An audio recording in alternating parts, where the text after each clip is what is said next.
नमस्कार साथियों, स्वागत है आपका हमारे YouTube channel focus IAS PCS पर। साथियों, पिछले लेक्चर में हमने एथिक्स के दो क्वेश्चन डिस्कस किए थे जो पीवाई को थे 2021 के। आज हम अपनी टेस्ट सीरीज से कुछ क्वेश्चन डिस्कस करेंगे जो मोस्ट इंपोर्टेंट है। इससे आपके कंसेप्ट भी क्लियर होंगे और आपको ये समझ आएगा कि उत्तर लेखन कैसे करना है। देखिए, उत्तर का आपको पता ही है, इंट्रोडक्शन, मेन बॉडी और कंक्लूजन, जो निष्कर्ष होता है। तीन पार्ट में आपका होना चाहिए। इसमें क्या होना चाहिए? कुछ कथन होने चाहिए, है ना, जिन्हें उद्धरण बोलते हैं आप। कुछ एग्जाम्पल्स होने चाहिए और कुछ कंसेप्ट होने चाहिए। यही तीनों आपको जो है आपका एक अच्छा उत्तर तैयार करते हैं और आपको अच्छे अंक मिलते हैं। देखिए, ये क्वेश्चन पढ़ते हैं पहले और फिर देखते हैं कितने वर्ड्स में, तो इसकी स्ट्रेटेजी क्या रहेगी, क्योंकि आपको शब्दों की जो शब्द सीमा है और समय सीमा है उसको ध्यान में रखते हुए आंसर लिखना होता है। देखिए, ये टू द पॉइंट आंसर दिया हुआ है क्योंकि वहाँ दो पेज मिलेंगे आपको और दो पेज में अधिकतम आप इतने लिख सकते हो, बल्कि इसमें से भी कुछ कंटेंट आपको कम करना पड़ेगा। थोड़ा सा एक्स्ट्रा इसलिए दिया है कि आप कुछ भूल भी जाओगे वहाँ, है ना, सब तो याद नहीं रहता है। तो देखिए, क्वेश्चन पढ़ते हैं। नीति शास्त्र क्या है? देखिए, सबसे पहले यहाँ इसकी डिमांड समझिए कि आपको इसको परिभाषित करना है, बताना है कि नीति शास्त्र है क्या। इसके सार तत्व को संक्षेप में बताइए, अर्थात जो इसके एसेंस है, एसेंस ऑफ एथिक्स, है ना, ये रहा, डिस्क्राइब इट्स एसेंस, मतलब जो इसका मूल चीज है वो क्या है वो बतानी है आपको। फिर क्या है? मानवीय क्रिया में नैतिकता के निर्धारक तत्वों पर प्रकाश डालिए। देखिए, ये क्वेश्चन सामान्यतः आपको 200 शब्द में मिलना चाहिए, लेकिन आयोग क्या करता है, जानबूझकर आपकी जो है डिसीजन मेकिंग को देखने के लिए क्या करता है, कई बार छोटे क्वेश्चन जो है वो देगा आपको 200 नंबर में, 200 शब्द सीमा में, अर्थात 12 अंक में। और जो बड़े क्वेश्चन है लेंदी, उनको कई बार क्या करता है, छोटे क्वेश्चन में दे देता है। ये जो 8 अंक के होते हैं जिसमें 2 पेज मिलते हैं। तो आपको तुरंत ये समझ जाना है कि भाई अगर मैं इसको लंबा खींचूंगा तो फिर आपका जो ये चीज जो मेन डिमांड जो क्वेश्चन की है उस आपसे छूट जाएगी, क्योंकि 2 पेज भर जाएंगे फटाक से और टाइम भी नहीं बचेगा। भाई आपको 7 से 8 मिनट लेनी है मैक्सिमम, इससे ज़्यादा लोगे तो फिर क्वेश्चन छूट जाएगा।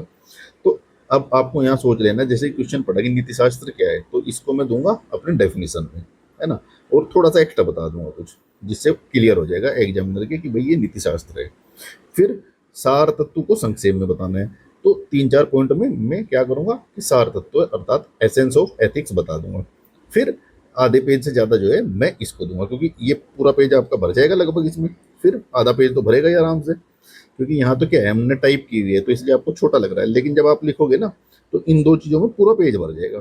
फिर आप सेकंड पेज से ये शुरू करेंगे, मानवीय क्रिया में नैतिकता के निर्धारक तत्व है जो इसने पूछा है। ये चीज़ आपको ध्यान रखनी है, जितने भी पार्ट्स में क्वेश्चन को ब्रेक कर सकते हैं करिए। फिर क्या करना है कि हेडिंग डालिए टू द पॉइंट।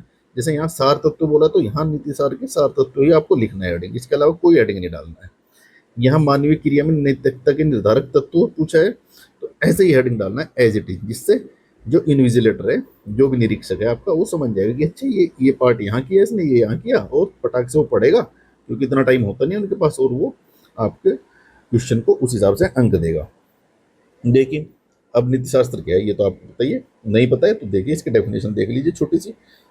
नीति शास्त्र अध्ययन का एक क्षेत्र है, जैसे अन्य समाज शास्त्र, समाज कार्य या इतिहास जो भी होते हैं सब अध्ययन के क्षेत्र होते हैं ना, क्योंकि हम वहाँ अध्ययन करते हैं उन चीज़ों के बारे में। समाज शास्त्र है तो समाज के बारे में अध्ययन करेंगे, भाई समाज का शास्त्र है वो।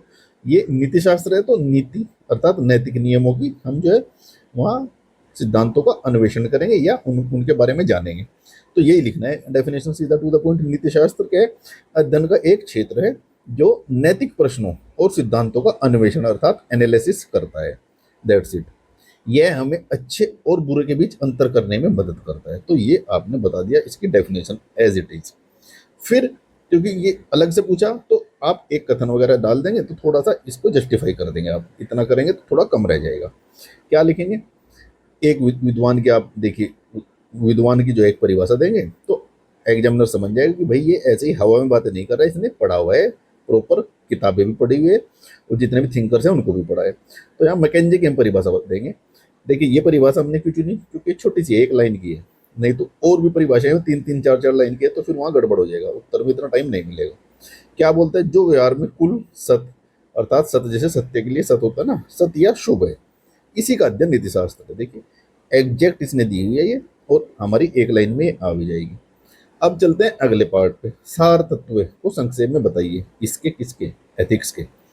सार तत्व क्या होता है? देखो, सार तत्व आप देख लीजिए, एसेंस, किसी भी चीज का एसेंस क्या होता है भाई? एसेंस उसके होते हैं मूल सिद्धांत, बिल्कुल, ये चीज किस लिए बनी है ना।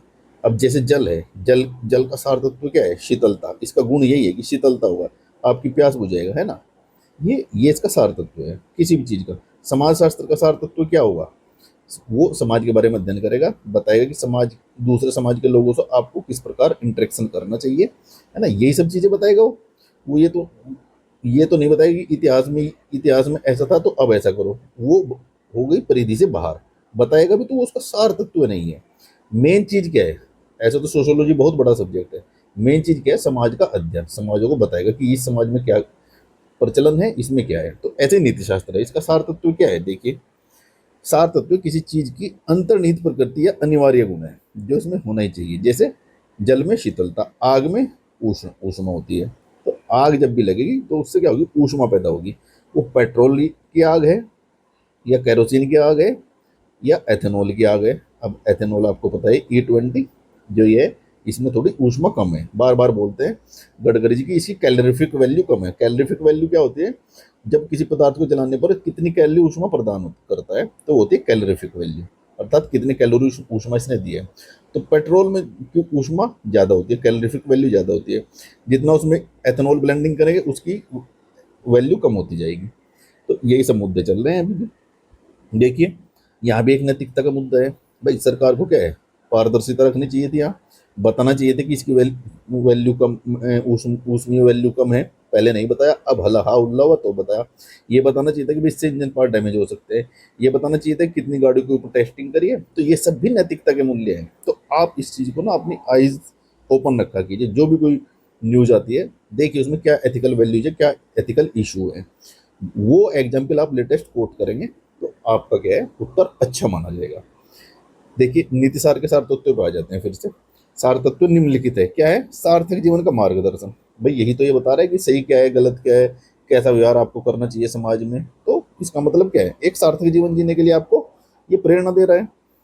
कर्तव्य और उत्तरदायित्व का बोध आपको करा रहे हैं कि आपको ये करना है, ये नहीं करना है। जो करना है वो कर्तव्य हो गया आपको, है ना, वही आपको उत्तरदायित्व होगा। नहीं करोगे तो आपको उत्तरदायित्व होगा, आपकी रेस्पॉन्सिबिलिटी होगी, अकाउंटेबिलिटी होगी। चरित्र निर्माण करता है क्या? ये वैल्यू, कुछ वैल्यूज लिख दीजिए, कुछ भी। ईमानदारी, सत्यनिष्ठा, करुणा, सहानुभूति जैसे गुणों को व्यवहार में उतारना। फिर क्या है? सामाजिक सांस्कृतिक समन्वय बनाता है। तो ये तो पता ही है, जब समाज में सब नैतिक मूल्यों का पालन करेंगे तो वहाँ सहिष्णुता रहेगा, न्याय रहेगा और विश्वास मजबूत होगा। इन सार तत्वों की प्राप्ति के लिए हमें नीति शास्त्र हमें बताता है कि किस प्रकार का चरित्र होना चाहिए, क्या करना सही है, क्या नहीं है, किस प्रकार का चरित्र अच्छा है और कैसा कर्म अच्छा है। देखिए, ये आप छोड़ भी सकते हैं, ये हमने एक्स्ट्रा बता दिया है आप, है ना, जिससे कि आपको ये याद नहीं रहेगा तो कम से कम ये लिखोगे आप, उत्तर आपका अच्छा होगा तब भी। तो 125 शब्दों में ये छोड़ देंगे आप इतना। 200 शब्दों में या 250 शब्दों में पूछता है यूपीएससी में, तो ये आप ये भी लिखेंगे, पूरा लिखेंगे फिर, है ना। आगे चलते हैं। दूसरा पार्ट क्या था क्वेश्चन का, देख लीजिए।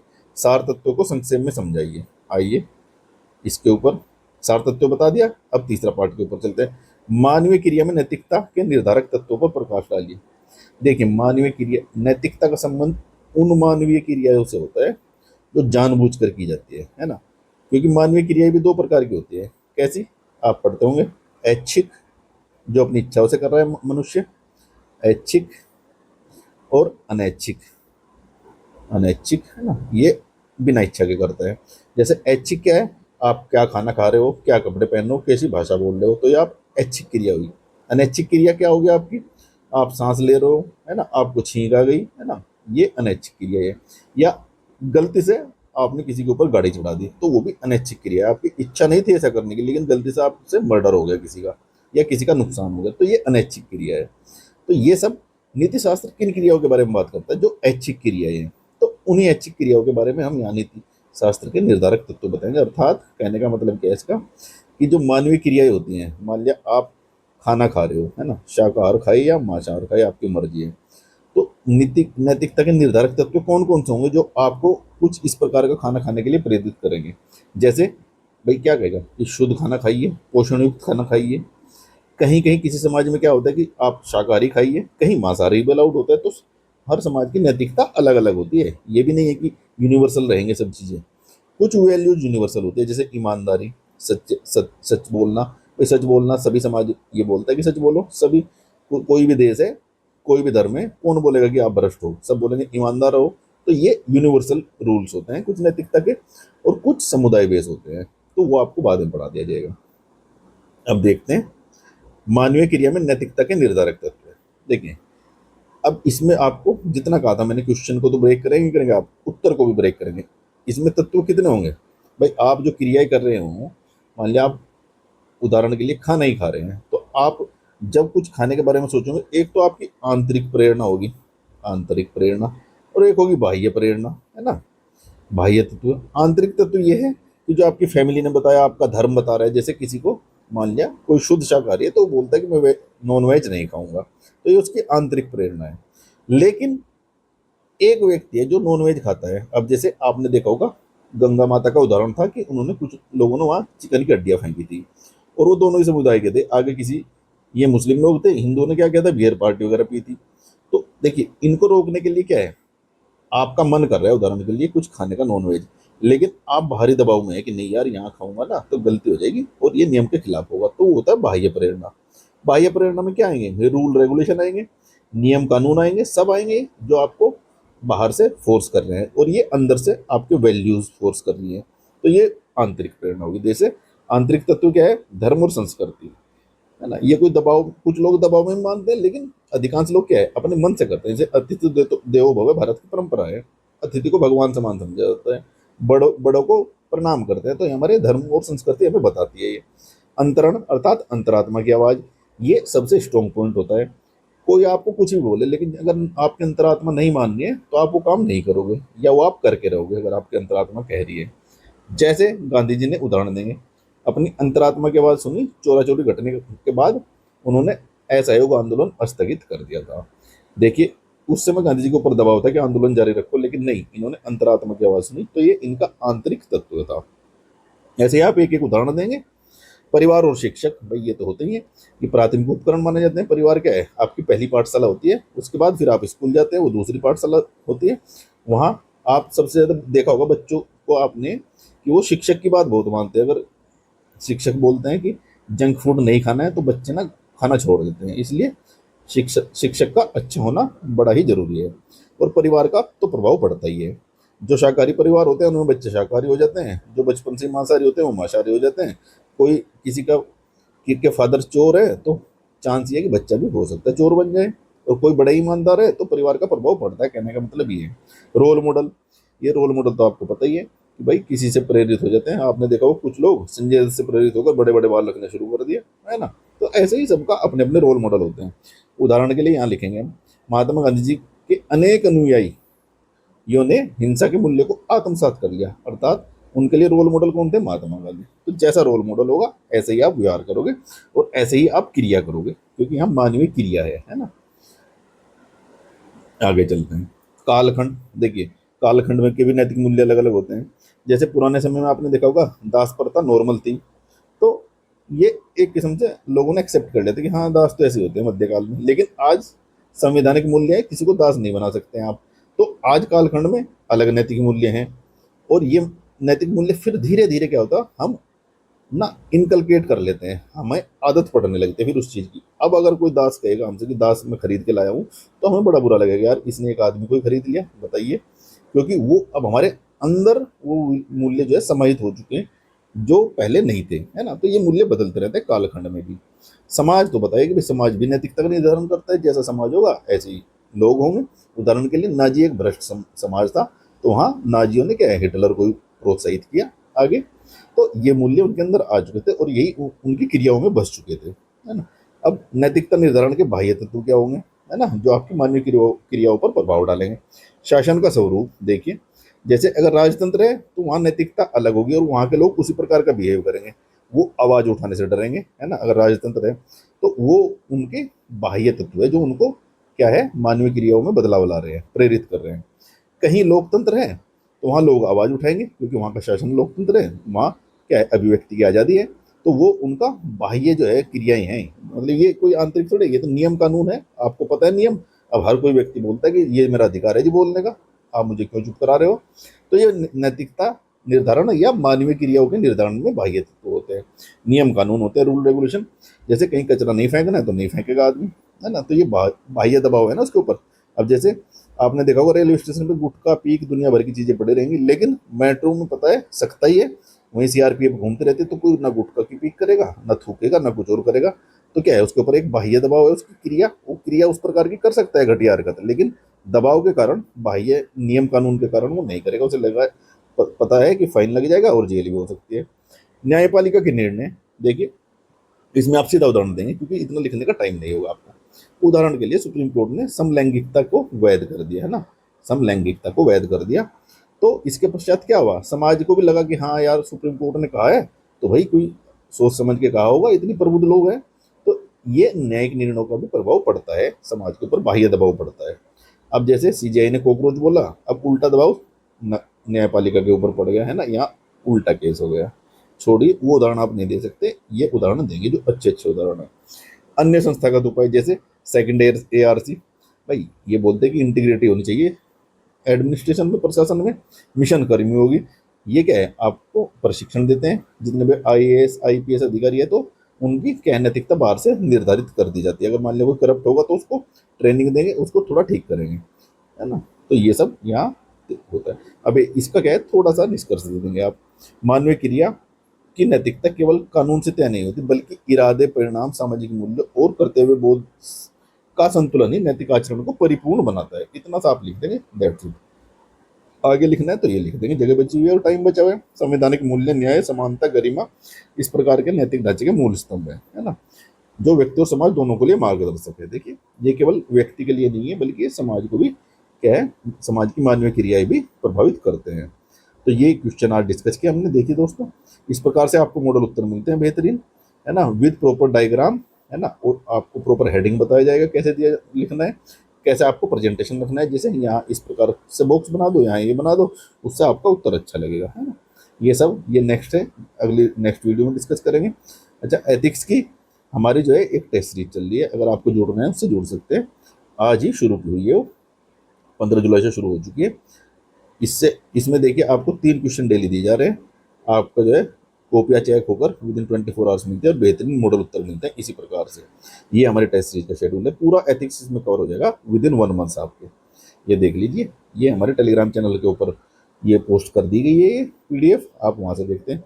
देखिए 15 जुलाई, 16 जुलाई, 17 जुलाई, इसमें हमारी खूबी क्या है विशेष बैच की, कि इसमें सैटरडे को लाइव आंसर राइटिंग होती है आपकी, जो आप पूरे सप्ताह पढ़ोगे उन्हीं टॉपिक के ऊपर, या तो वही क्वेश्चन या नए क्वेश्चन बनाकर आपको दिए जाएंगे।